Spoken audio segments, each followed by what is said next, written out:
Janine Gutierrez fans nota Paolo Avellino na, no more paunay na talaga.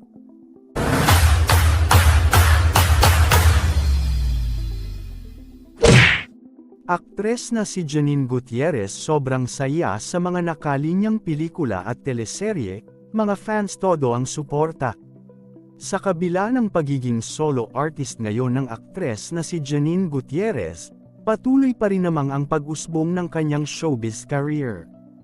Lalo namang lumakas ang pagsuporta ng kanyang mga tagahanga sa kanya lalo na ngayong tila na agrabyado ang aktres sa naging tambalan nina Kim Chiu at Paolo Avellino.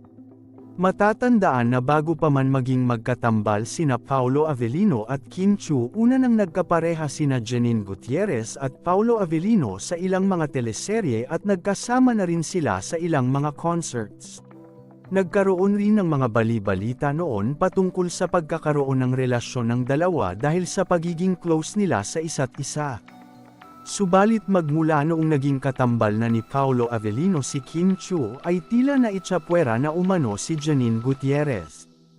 Tila kinalimutan na rin ng lahat ang naging nakaraan nito kasama si Paolo Avellino. Kaya naman, sa pamamayagpag ngayon ng aktres na si Janine Gutierrez, marami sa mga fans ng aktres ang nagsasabi na huwag na sanang pumayag si Janine Gutierrez na ay pareha kay Paolo Avellino upang hindi na ito masaktan. Tinawag rin nilang marupok si Paolo Avellino dahil bumigay umano ito kaagad sa panunukso ng maraming mga netizens kay Kim Chiu.